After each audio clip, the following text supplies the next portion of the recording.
What's going on, guys? It's Zach here, bringing you guys another fantasy football video. This one going to be going over 5 players or storylines from last season and give you guys which players or teams I think can really fit that mold this season. These are players like Josh Jacobs from last season and teams like the Denver Broncos from last season. I think that we can really gain a lot by sort of looking back at last year and seeing sort of what mistakes, what surprises really came out of last year and sort of see where we as a fantasy community and we as an NFL fan community really went wrong in terms of how we sort of gauged how that team would pan out, sort of see how those players would perform and sort of just understand where our process was incorrect and see how we can apply that to the players this year and see if there's any sort of edge that we can gain. So I think it's a really fun exercise to do. It's really fun to sort of try and pick this year's versions of previous year's players and sort of see if you can pick that breakout or pick that bust and know to avoid them and see if there's some sort of process we can apply going forward and really help us gain an edge over our fantasy league mates in our league. So a lot of fun making these videos. If there are any other storylines that happened last year that I don't touch on that you think you have a big edge on or a nice little insight into, feel free to let me know in the comments. I'd love interacting with you guys there, sort of see if we can agree on that stuff. If you disagree with anything I'm saying, please let me know. And there might be some potentially hot takes in here or whatever. I don't try and be hot takey or clickbaity or anything, but if you disagree with anything, feel free to let me know. Love to just discuss all of it. So yeah, with that, let's just get into the first player here. So starting us off with a big one, I think what could potentially be the most important one in this video is going to be this year's version of Josh Jacobs, and I think that Alexander Mattison is really poised to fill that role this year. Much like Josh Jacobs, Alexander Mattison is a player that a lot of people are really concerned that might just not see that full workload, that full complement of snaps to get all those touches in this backfield, even though there's really just no clear competition. I might know it might seem really just sort of hindsight's 2020, but a lot of us last season, and I'll even include myself in that, we're a little bit worried that Josh Jacobs would not necessarily see the full allotment of snaps. We were worried that Brandon Bolden was coming into town. We were worried that Amir Abdullah was going to steal third down work, and we saw Josh Jacobs play in the Hall of Fame game, and all of that, it was just enough to make the fantasy community as a whole draft Josh Jacobs all the way down as the running back 22, a guy that really had no business being drafted that low. He finished the running back 1 in non-PPR formats, the running back 3 in full PPR. He was just an absolute stud. And if you drafted Josh Jacobs last season, you probably made your fantasy championship. You probably won it because he was just a huge leg up for you. And I think that Alexander Madison's in a really similar spot this season. There has been consistent concern from the fantasy community that we could see Alexander Madison really lose snaps to another running back. People have been talking about Dwayne McBride and Ty Chandler all offseason. Dwayne McBride was recently cut. He didn't make the 53-man roster. They just added Myles Gaskin. Now everyone's worried that Myles Gaskin's going to steal third down work, steal some meaningful touches from him. And really, I think the obvious thing here is that Alexander Mattison was given a 2-year deal this offseason. He is clearly going to be the starting running back for the Minnesota Vikings, and that's going to mean that he's a very valuable fantasy asset. He's going to be given a full workload. I think that they've talked a lot this offseason about how much he could truly handle that workhorse workload, be a guy that they want to use in the passing game, and honestly, he's going to be an integral part of what should be a fringe top 10 offense in the NFL. The Vikings have talked a lot about how much Alexander Madison's improved as a pass catcher, a guy that they really do believe can handle all 3 downs. And Madison should be aligned for 15 to 20 touches a game. There's nobody on this roster that's going to steal goal line work from him as well. So I think double-digit touchdowns is more than within his range of outcomes as well this season. And on top of that, the Vikings should be playing from behind relatively often this season, a lot like what the Las Vegas Raiders were last season, a team that's really going to put him in a lot of spots where they could be playing from behind. They're down 14 with 6 minutes left. We saw that a lot last season as well, and if that's the case, you're going to see plenty of opportunity for 2-minute offense. We're going to see Alexander Mattison out there getting dump off after dump off. You'll see a lot of just spike weeks where he could have 5-6 receptions at a game, score a touchdown, and he's going to be a guy that I really think has a legitimate shot to finish as a top 10 running back. I'm by no means that saying Alexander Mattison is going to finish as a top 3 running back. That's not something that I can confidently sit here and tell you, but I do think that Alexander Madison's a really significant value where he's going right now. He's a legitimately good player. He's performed really admirably when given that workhorse role in the past, and he is the only guy this Vikings coaching staff trusts right now. He's an integral part of a good offense, and I think he's a steal where he's being drafted in drafts right now.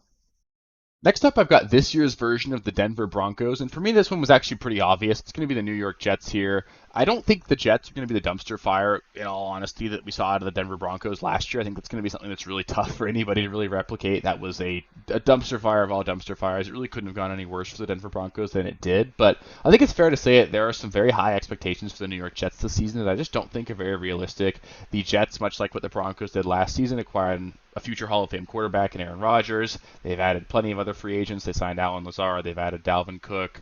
They've added a new offensive coordinator. They're a team that's been in the headlines all offseason, a team that a lot of people are picking to be Super Bowl contenders, and a team that people really do think can finally take that step forward. On top of that, they've been a team that struggled to make the playoffs in the last 12 years. Them and the Broncos are the two teams that have the two longest active playoff droughts, and I think it's very likely that the Jets fail to make the playoffs again this season.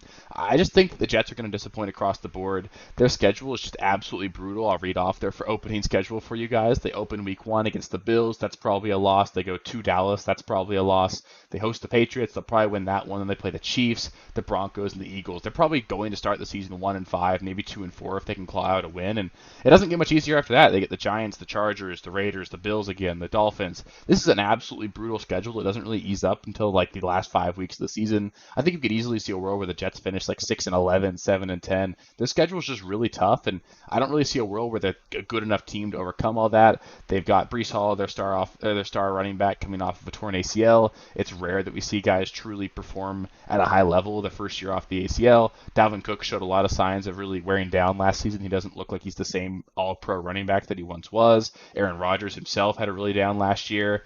Garrett Wilson's really the only proven commodity in this wide receiver room. They've got a bunch of okay wide receivers, but nobody that's really going to scare you outside of Garrett Wilson. The offensive line is a question mark as well. They've got an offensive tackle, Mekhi Becton, who just missed all of last season. There are concerns surrounding this entire roster, top to bottom. And on top of that, they're going to have a really good defense. They'll probably, hold teams to a pretty low point total on a weekly basis. And Aaron Rodgers historically likes to run slow-paced offenses. He likes to walk up to the line of scrimmage, scan the defense, move the offense around, and really just sort of try and put his offense in a position to be in the most advantageous situation before the snap. And that's great from a real football standpoint, but from a fantasy football standpoint, it does put you in a bit of a bind. You end up running a really low number of plays over the course of a game. That adds up over the course of an entire season. If you're running 5-10 less plays every single week, that does have a very significant impact on your ability to produce fantasy points.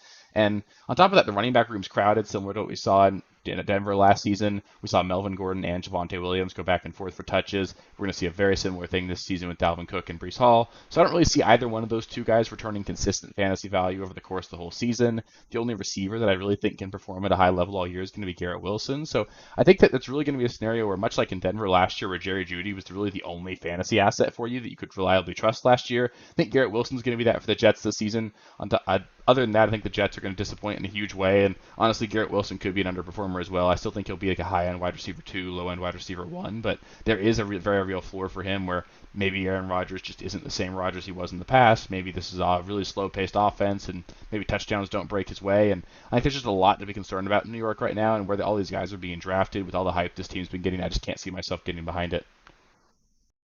Next, we've got this year's version of Geno Smith, and for me, that's going to be Sam Howell. Much like what Geno Smith was last season, Sam Howell is a quarterback who just many don't believe in from a talent standpoint. They don't really believe that he's a capable quarterback and a guy that can hold on to that role. Deep into last offseason, we heard that Geno Smith was in a quarterback battle with Drew Lock, and obviously that gave pretty much everyone plenty of pause on top of what they already had in terms of believing that Geno Smith could be a reasonably competent NFL quarterback. And we heard the same things here out of Washington all offseason, hearing that Sam Howell was a guy that's going to be competing with Jacoby Brissett for that starting role. Ron Rivera has come out publicly and said, don't sleep on Jacoby Brissett. And it seems more and more now like Sam Howell has won this job. He's going to be the guy that's he's going to be the franchise quarterback for Washington. I truly believe that. And he's inheriting 2 elite wide receivers in Terry McLaurin and Jahan Dotson. Very similar to what we had in Seattle last season with Geno Smith taking over with DK Metcalf and Tyler Lockett already in place. There's also really capable running backs in Washington. Antonio Gibson and Brian Robinson are both really high-end running backs, and it's really similar to what Seattle had in Kenneth Walker last season to go with Rashad Penny. Sam Howell, on top of that, offers very significant rushing upside. He's a guy that's been very mobile throughout his entire collegiate and NFL career so far, and a guy that should offer like 300, 400 rushing yards and a few rushing touchdowns. And that gives you a huge leg up over the guys that are pocket passers at this point. On top of that, the coaching staff has been extremely impressed with Sam Howell all offseason, saying that, if they knew Sam Howell was this good, they would have started him earlier on in last season. A team that really does feel like they have their guy right now. And Howell's a guy that's going pretty much undrafted in every single fantasy football league right now outside of Superflex formats. And I do think he's going to be a legitimate streaming option, a guy that can be a top 10 quarterback over the course of the whole season. And I think he's a guy that, maybe he's not extremely fantasy relevant in one quarterback leagues, but I think he'll have good streaming weeks. And if he's a guy that you're in a Superflex league, I'd love to have him as my quarterback 3, a guy that has a ton of upside and a guy that really could be a top 10 producer at the fantasy quarterback position this season. Next up, we've got this year's version of Amari Cooper, and for me this year, that's going to be Marquise Brown. Marquise Brown is undergoing a significant quarterback change, which many do perceive to be a downgrade, very similar to what we saw with Amari Cooper last season, going from Dak Prescott to Jacoby Brissett and then Deshaun Watson. And don't get me wrong, Marquise Brown is dealing with a very significant downgrade at the quarterback position, going from Kyler Murray to either Joshua Dobbs or Clayton Tune is going to definitely lower your ceiling as a fantasy football wide receiver, but he's in a situation very similar to Amari Cooper last season, where he's just the only proven wide receiver on the field. He's going to see a very high target share. I think a 25 to 30% target share is something that we could realistically see from Marquise Brown. And on top of that, this is a Cardinals team that's going to be playing from behind early and often, even a little bit more than what we saw out of Cleveland last season. And that's going to mean this is going to be a very pass-heavy team. They're going to be in catch-up mode quite a bit. And Joshua Dobbs himself, if he's the guy that ends up taking over as the starter, he looked okay at points during the end of last season in his starts with the Tennessee Titans. He's a guy that I think can get the job done enough, similar to what we saw with Jacoby Brissett last season. And if Marquise Brown can get even competent quarterback play, I think a world exists where we see Marquise Brown putting up top 20 numbers at the wide receiver position, even before Kyler Murray comes back. That's similar to what we saw with Amari Cooper last season, who finished as a top 10 fantasy wide receiver. And when Kyler Murray comes back, I think the ceiling really does open up for Amari Cooper. In 6 weeks last season, where DeAndre Hopkins was gone, which he now is from Arizona, moving on to the Tennessee Titans, Marquise Brown was the wide receiver 5 over the course of those 6 weeks while Kyler Murray was healthy. I do expect Kyler Murray to come back around the midpoint of the season and really give you guys an extra level up with Marquise Brown, a guy that really I think is going to have a lot of upside towards the second half of the season. And I think he'll be good enough that you can start him in 3 wide receiver leagues and be a guy that's going to really be a meaningful fantasy contributor for you guys down the line. And the last storyline I'm going to go over today is going to be this season's version of Christian Kirk. And for me, that's going to be Diontae Johnson. This time last offseason, a lot of people were really concerned that Christian Kirk was a significantly overpaid quarterback, that the Jaguars paid the Jacksonville Jaguars tax by signing Christian Kirk to a 4-year, $72 million deal. And felt like Christian Kirk was a gamble in fantasy drafts just because we were betting on his talent taking a step forward as well as the Jaguars offensively taking a step forward. And I think that Diontae Johnson is in a really similar spot this season. There are a lot of people that truly believe that Diontae Johnson's going to be the number 2 in this offense behind George Pickens.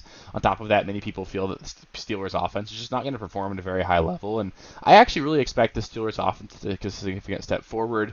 Kenny Pickett should throw far more touchdowns this season than what he threw last season. They looked great all offseason, going 5 for 5 on drives led by Kenny Pickett this offseason in terms of scoring touchdowns. They're going to be a team that's going to surprise people offensively. I think they can be a top 20 offense this season, and on top of that, I think that Diontae Johnson is going to see a very massive target share. He's consistently been around that 25% target share mark, and I think you could see a very similar number for him again this year. I do think he's by far going to lead this team in targets, and that's going to give him a very huge leg up in PPR formats. I think that Diontae Johnson can easily finish as a low-end wide receiver 1, a high-end wide receiver 2 in PPR this season, and if he gets a little bit of touchdown luck, he could even outperform that. So I think that Christian Kirk was, a guy that a lot of people were worried about the talent, really worried about the offense, and I think there's a lot of similar concerns surrounding Diontae Johnson this season. That's why he's going in the 5th, 6th, 7th round sometimes, and that's why he's a really great value for me, because I think he's a super safe pick, especially in PPR formats, and if he gets a little bit of touchdown luck, the upside's definitely there, much like it was for Christian Kirk last season, who finishes the wide receiver 12 in PPR. So that'll do it for this last year's storylines this season video. I hope you did like it. If there are any other storylines that I didn't touch on that you thought surprised you guys last season that you guys wanted to bring up this season that you have a comp for, feel free to let me know in the comments. I'd love to hear what you guys have to say on those. It's a super fun thought exercise and really fun to do. Up next, I'll be doing a video where I'll go over undrafted players with league-winning upside. I know a lot of you guys have probably already had your drafts, or now you're starting to look at your roster, going to read through waivers, look at guys that might be worth drafting. I'll bring up a name right now that could be Devon Achane, who's been going undrafted in most of your drafts, and now Jeff Wilson's gotten put on IR. That came out today, and a lot of people are concerned that it sounds like Jeff Wilson might legitimately be out for a long time, and if that's the case, Devon Achane's the kind of guy that maybe he didn't get drafted in your league, but he should absolutely be added right now. He's definitely got a ton of upside over the back half of the season, especially as he, heals up and really comes into his own as a rookie. So that's just an example, a guy that'll probably be talked about tomorrow, but these are players that I do think are worth taking a note of, and guys that I really do think you should take a look at, and maybe just have in the back of your mind as well come week 1, in terms of guys that could have an immense workload in week 1, should really change your fantasy outlook on them. So if you guys want to make sure you get access to that video, please do subscribe to the channel if you haven't already. I know that a lot of you guys probably have, but if you haven't, please do give the channel a subscribe. Click the notification bell so you can get notifications of videos come out. There will be videos coming out every single day throughout the whole course of the rest of the off season. So make sure you guys can see all those, and then you'll get several videos every single week as well during the regular season. I'm going to be here all year to help you guys win your league, so I'd love to get as many of you guys subscribed as possible. I'm really hoping to somehow hit 1,000 before the start of the NFL season. I'm at like 770 something right now, so we'd need to have a pretty insane week or two before to make that happen. But I think we really can do it. Let's see if we can make it happen. I really do appreciate all the support. If you've subscribed to the channel already, please do give this video a thumbs up. It really helps with the algorithm, helps you know that I'm doing a good job, and helps me know that you guys want to keep seeing more content like this. So I want to thank you guys again so much for watching, and I'll catch you next time. Thank you guys for watching. If you haven't already, please be sure to subscribe to the channel, like the video, check out these other videos here if you haven't. If you want more content, please feel free to follow me on Twitter at RealSteelFFB. I'll be more active on there as the season goes on. Thanks. Catch you later.